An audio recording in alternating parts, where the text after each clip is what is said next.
Evangelho de Lucas, capítulo 2, versículos 48 ao 52.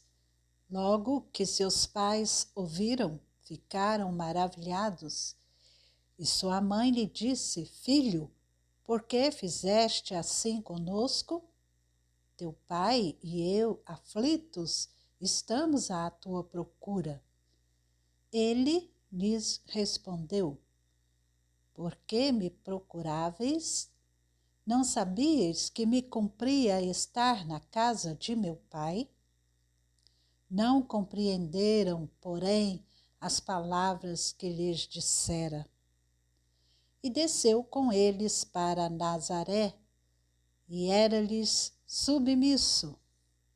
Sua mãe, porém, guardava todas estas coisas no coração, e crescia Jesus em sabedoria, estatura e graça diante de Deus e dos homens. Como vai? Espero que tudo bem com você, com sua família. A consciência da missão é o nosso estudo de hoje dentro do tema O Mestre dos Mestres.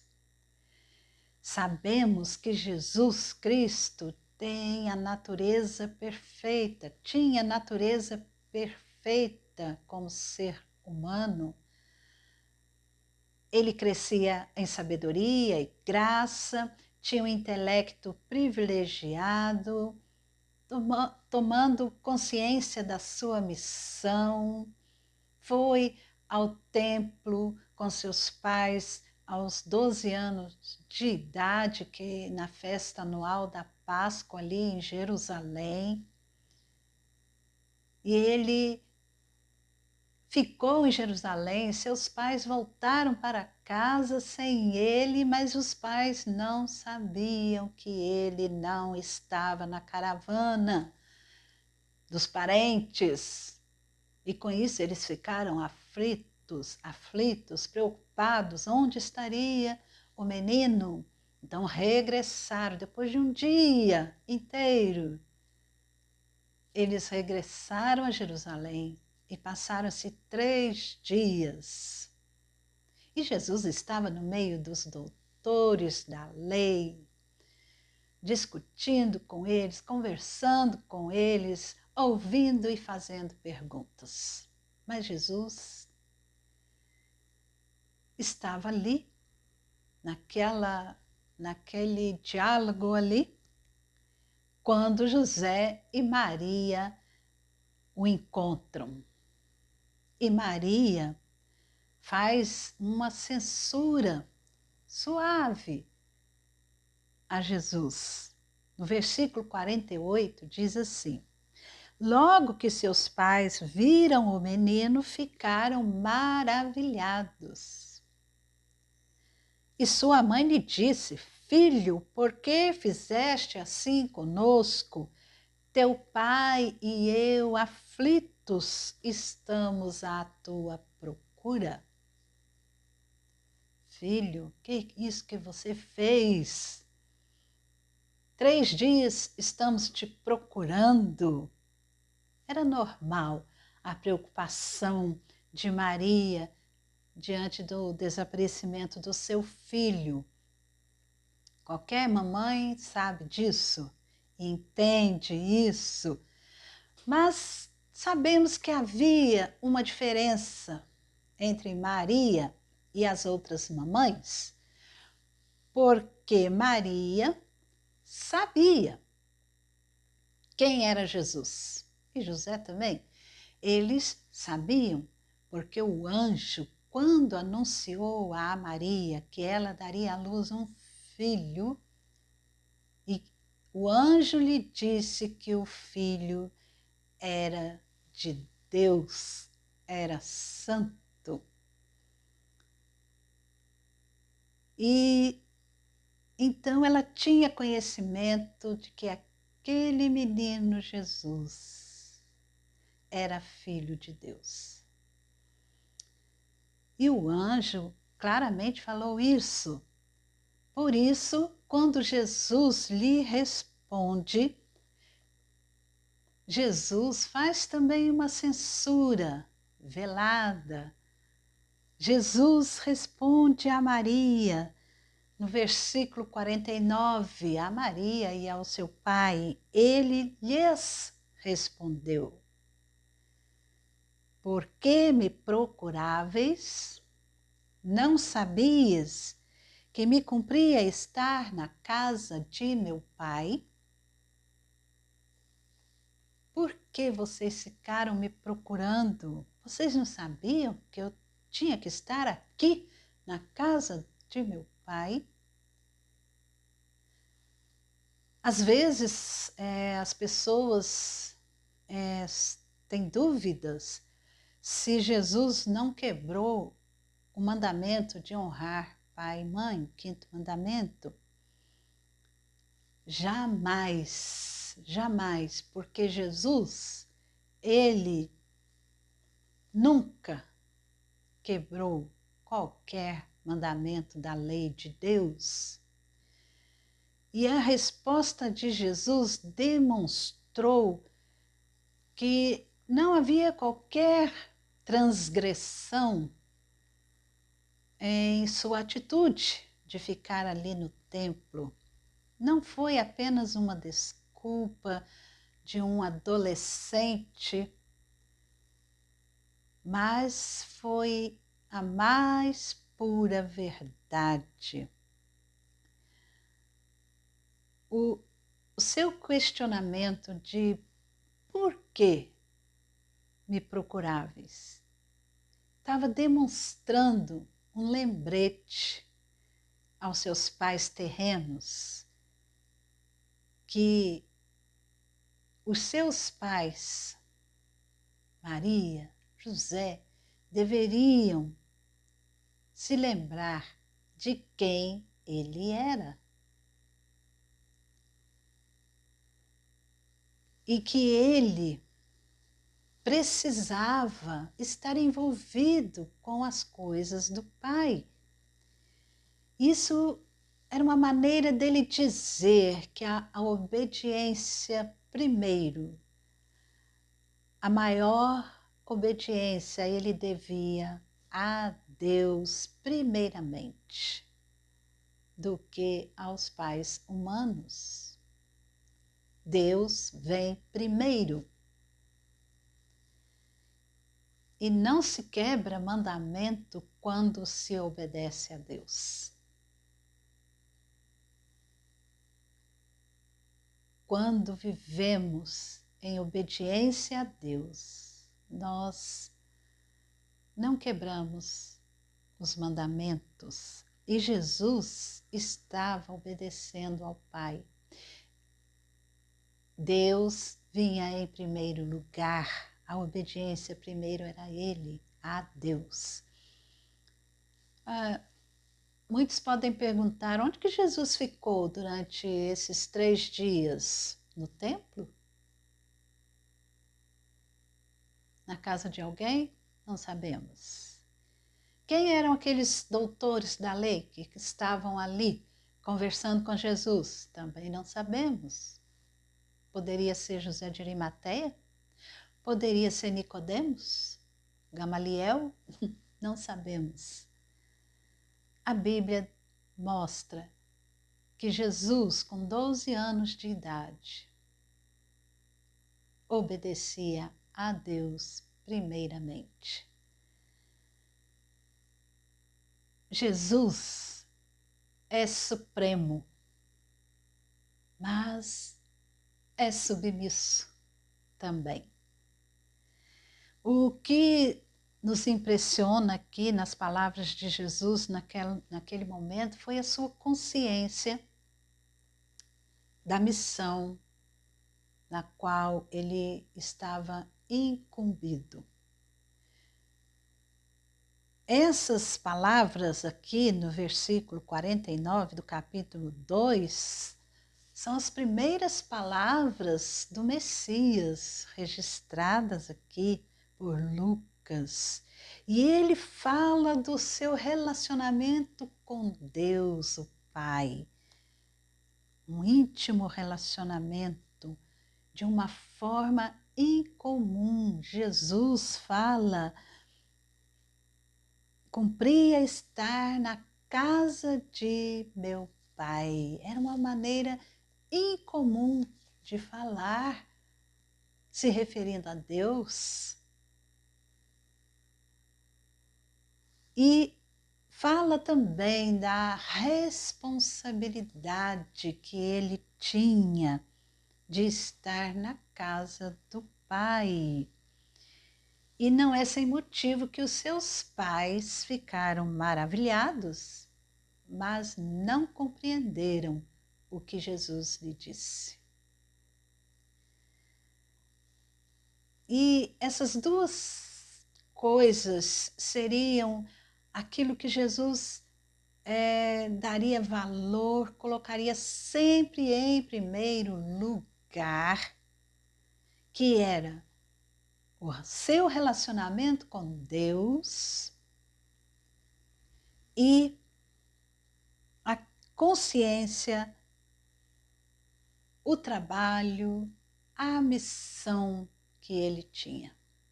Essas duas coisas ele sempre colocaria em primeiro lugar. O seu relacionamento com o Pai, sua comunhão com o Pai e a sua missão. Aos 12 anos, aqui no templo, ele tomou plena consciência de quem ele era e o que ele teria que cumprir, fazer. Possivelmente, nessa ida ao templo aos 12 anos, é que ele tenha tomado plena consciência. E ficou ali aqueles dias longe dos seus pais terrenos, e ele teve essa consciência, o conhecimento. E ele, apesar disso tudo, dele ter o conhecimento, dele saber quem ele era e o que ele veio realizar, ele não foi insubordinado e nem orgulhoso, porque Lucas diz que após aquele incidente, no versículo 51, diz que desceu com eles para Nazaré e era-lhes submisso. Sua mãe, porém, guardava todas estas coisas no coração. Jesus voltou com seus pais para a sua cidade, Nazaré, e era-lhes submisso.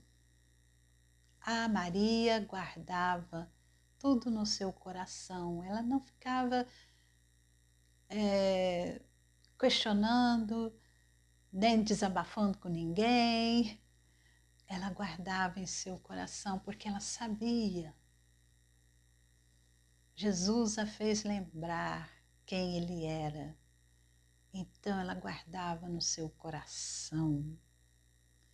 E nós vemos aqui nesse versículo 51 que é a última vez que aparece José e a missão de José, o justo carpinteiro de Nazaré, tinha se cumprido, né? Porque depois desse episódio não há mais menção de José. Provavelmente ele tenha morrido antes da crucificação de Jesus, porque quando Jesus morre, está a morte ali na cruz, Jesus vê a sua mãe junto do discípulo amado, que é João, e ele diz: mulher, eis aí teu filho. E depois disse ao discípulo: eis aí a tua mãe. Dessa hora em diante, o discípulo a tomou para casa. Maria, provavelmente nesse momento em que Jesus estava sendo crucificado, que estava morrendo na cruz, Maria já estava viúva. E porque Jesus pediu para João cuidar de sua mãe, e José foi um homem que causa admiração a todos nós. Jesus era supremo, mas ele foi submisso aos seus pais e aguardou o tempo certo. Lucas vai encerrar essa narrativa com as mesmas palavras, né? Palavras semelhantes ao que ele iniciou. Que ele iniciou no versículo 40, aí ele vai falar no versículo 52, e crescia Jesus em sabedoria, estatura e graça diante de Deus e dos homens. Jesus crescia em sabedoria, estatura e graça diante de Deus e dos homens. E essa descrição de Lucas aqui nesse versículo 52 vai abranger uns 20 anos da vida de Jesus, porque depois nós vamos só ver Jesus com seus 30 anos, começando o seu ministério. E esse versículo 52 já nos mostra o caráter de Jesus. E apesar dele já saber qual era a sua missão, quem ele era, ele foi submisso aos seus pais terrenos e aguardou o momento, o tempo certo para se manifestar, para iniciar a obra. E muito feliz, bem-aventurados aqueles que conviveram com ele durante todos aqueles anos. Apesar de nós termos poucas informações sobre a infância e a juventude de Jesus, nós sabemos que ele foi um jovem como nenhum outro. E a sua busca por estar debaixo da vontade do Pai celestial e ao mesmo tempo a sua submissão aos pais terrenos nos impressiona e se torna modelo para todos nós, especialmente as crianças, aos jovens, que todos jovens deveriam moldar as suas vidas ao estilo de vida da juventude de Jesus. Ou seja, saber que Deus vem em primeiro lugar. A obediência a Deus é primeiro, é primazia. E no momento que você obedece a Deus, você não vai quebrar os mandamentos. É o que diz o Salmo 119, 9. Como você, jovem, vai guardar o seu caminho, vai ser puro, observando, vivendo conforme a sua palavra. E saber que as coisas do Pai, a comunhão com Deus, deve ser prioridade, ter a primazia na sua vida. a oração, a comunhão, a leitura da palavra. E com isso, você vai testemunhar sendo submisso aos pais. E também a obediência a Deus e essa submissão que foram destaques na vida de Jesus, na sua infância e juventude, que seja a nossa também. Naqueles que são jovens, naqueles que são já adultos e naqueles que já são da melhor idade ou aqueles da infância. Que sigamos esse exemplo e vamos moldar as nossas vidas ao estilo da vida de Jesus. Deus te abençoe.